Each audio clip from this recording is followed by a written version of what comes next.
আচ্ছা, আপনার কি মনে হয় সফলতা খুব সহজ? না, সফলতা অতটা সহজ নয় যতটা সহজ আমরা বিভিন্ন জনের মুখ থেকে শুনি বা বিভিন্ন বই থেকে বুঝি। বাস্তবতাটা কিন্তু সম্পূর্ণ অন্য। আচ্ছা, নোকিয়া যখন প্রথম ফোন বার করে সেই সময়ের ফোন কাদের কাদের ছিল একটু কমেন্ট করবেন। এবং সেই সময় ক্রিকেট খেলার একটা গেম ছিল, তার মধ্যে অনেকগুলো গেম ছিল, সাপের গেম, লুডো গেম, তারপর ক্রিকেট ছিল। যারা ক্রিকেট খেলতেন, গেম খেলতেন, আমিও খেলতাম, যখন হারছেন তখন কী করতো, রিসেট করে নিয়ে আবার নতুন থেকে শুরু করতো। কিন্তু বাস্তব জীবনটা কেমন জানেন? একজন প্লেয়ার মাঠে নামার পর, টস করার পর যখন ফার্স্ট বল এবং ফার্স্ট ব্যাটিং শুরু হলো, ফার্স্ট বলেই বোল্ড আউট, সেই প্লেয়ারটা কী করবে?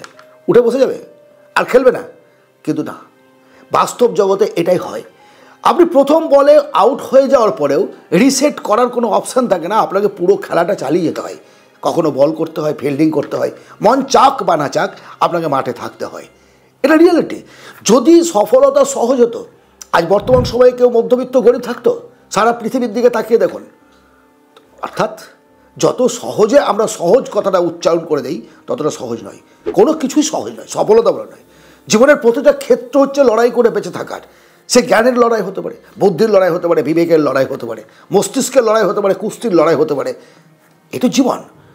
আজ থেকে মাথা থেকে ডিলিট করে দেন যে সহজে সফলতা পাওয়া যায়, ভাগ্যের জন্য চুপচাপ বসে থাকবো, সফলতা আমার জন্য এক থালা টাকা, এক থালা সাফল্য এনে আবার হাতে উপহার দেবে। নেভার। এটা কখনো হয়নি, কোনো কালে হবে না। আপনি যতটা পরিশ্রম করবেন, যতটা চেষ্টা করবেন, যেভাবে নিজেকে তৈরি করবেন, ঠিক সেইভাবে আপনি আপনার জীবনটা ফল ভোগ করবেন। আবার অনেকেই আমাকে জিজ্ঞেস করেছেন যে দাদা, টাকা করে কী হবে? টাকা তো সঙ্গে যাবে না, আর তাছাড়া টাকা মানুষকে বিপদগামী করে, খারাপ করে। আর এইসব কথাগুলো কারা বলে জানেন? যাদের পকেটে অর্থ নেই, যাদের ব্যাংক ব্যালেন্স নেই, খুব সূক্ষ্ম মস্তিষ্কে একটা কথা চিন্তা করবেন, যারা ফিলোসফার, অর্থাৎ তথাকথিত ফিলোসফার, নিজেই স্বঘোষিত, তারা দেখবেন এই সমস্ত ডায়লগগুলো মানে অর্থ অনর্থের মূল, অর্থ কিছু প্রয়োজনীয়তা নেই, সঙ্গে কিছু যাবে না, সঙ্গে কিছু নিয়ে আসেনি, বস। আচ্ছা, আশ্রম চালাতে গেলে সেখানেও খাবার খরচ লাগে, বিল্ডিং তৈরি করার জন্য টাকা লাগে, আশ্রমের জন্য।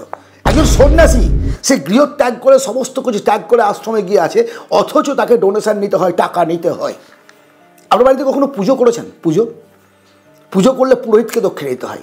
আপনি নিশ্চয়ই মসজিদে দেখেছেন মৌলানাকে ভাতা দিতে হয়।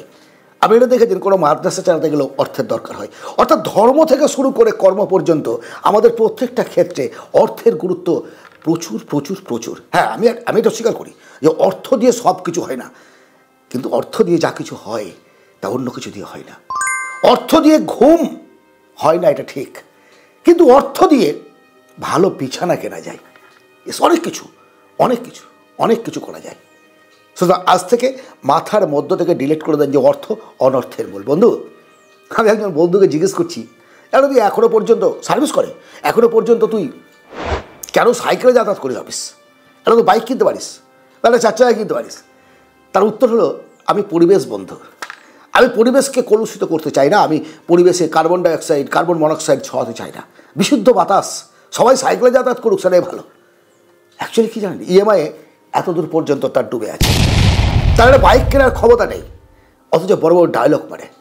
আপনি তখনই দার্শনিক হবেন, দার্শনিক কথা তখনই বলবেন যখন ব্যাংক অ্যাকাউন্টে আপনার মোবাইলের সংখ্যার থেকে বেশি সংখ্যায় টাকা থাকবে। তখন আপনার কথা মানাবে যে আমি হেঁটে যাতায়াত করি এই কারণে, আমি পরিবেশ বন্ধু। ভাবতে হবে, কথাগুলো ভাবতে হবে, গুরুত্ব দিয়ে ভাবতে হবে। খুব সিম্পল অথচ অত্যন্ত জটিল একটা কথা। আজকের এই যে 3টে প্রশ্ন আপনাদের সঙ্গে আমি আলোচনা করছি, প্রশ্নের অ্যান্সারগুলো আমাদের প্রত্যেকের জীবনে, সে একদম স্টুডেন্ট থেকে শেষ জীবন পর্যন্ত, মৃত্যুকাল পর্যন্ত এই কথাগুলো কোনোদিন পরিবর্তন ঘটবে না। পৃথিবী যতদিন চলবে ততদিন এই কথাগুলোর মূল্য থাকবে আমাদের এই সমাজে। আবার আরেকজন আমাকে জানতে চেয়েছেন যে আমাদের সমালোচনা যে করে, সমালোচনার জবাব কীভাবে দেবো? সমালোচনা হবে না এমনটা হতে পারে না। আজকে কোটি কোটি টাকার মালিক থেকে ভিখারি পর্যন্ত প্রত্যেকটা মানুষের জীবনে সমালোচনা আসবে, কারণ এক শ্রেণীর মানুষই আছে যাদের দায়িত্ব হলো সমালোচনা করা।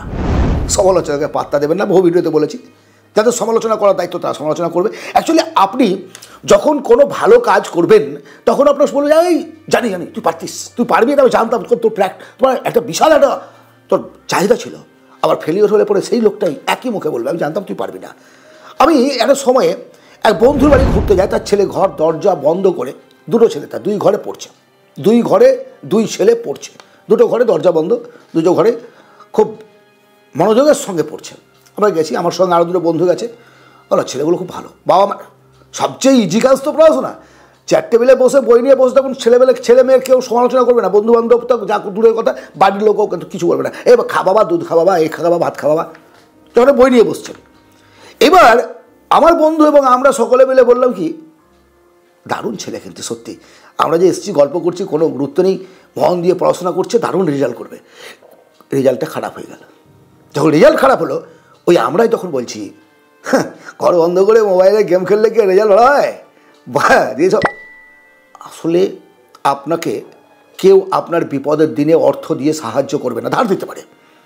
কেউ অসুস্থতার সময়ে ওষুধ দেবে না, খেতে না পেলে খাবার দেবে না। কেউ আপনার বিপদের দিনে এসে সঙ্গ দেবে না যদি পকেটে পয়সা না থাকে। সো কে কী বললো সমালোচনা পাত্তা দেবেন না, নো কেয়ার, ডোন্ট কেয়ার। সমালোচনাকে পাত্তা দেবেন না, কারণ ওই জানোয়ারগুলো, ওই পশুগুলো ওই জন্যে জন্মগ্রহণ করেছে, তারা জীবনে কিছু করবে না, কাউকে কিছু করতেও দেবে না। বাঙালি কাঁকড়ার জাত, আমি বলেছি বহু ভিডিওতে, বাঙালি হচ্ছে কাঁকড়ার জাত। নিজে উঠবে না, অন্যজনকে উঠতে দেবে না। আপনি উঠে যাওয়ার চেষ্টা করবেন, আপনার পা ধরে টেনে নিচে ফেলবে, নিজেও চেষ্টা করবে না। এরা নিজে বড় হতে জানে না, বড় কেউ থাকলে তাকে ছেটে ছোট করে দিয়ে নিজে বড় হতে জানে। আমি তার থেকে বড় কিছু করব, এসব ভাবনা তারা ভাবে না। সো 3টে বিষয় আপনাকে খেয়াল রাখতে হবে। 1, সফলতা সহজ নয়। দ্বিতীয় হচ্ছে অর্থের গুরুত্ব অপরিসীম, অর্থকে অবহেলা করবেন না। আর তৃতীয়ত হচ্ছে সমালোচনায় পাত্তা দেবেন না। ভালো থাকবেন, আজ এই পর্যন্তই। যদি ভালো লাগে আজকের এই আলোচনা, অবশ্যই একটা লাইক করবেন, সাবস্ক্রাইব করবেন, শেয়ার করবেন বন্ধু বান্ধবদের মধ্যে, আপনার পরিবারের মধ্যে। প্রত্যেকে মিলে জানুন, জাগুন এবং এগিয়ে চলুন ভবিষ্যতের দিকে। ভালো থাকবেন, পরবর্তী ভিডিওতে আবার কথা হবে। ধন্যবাদ।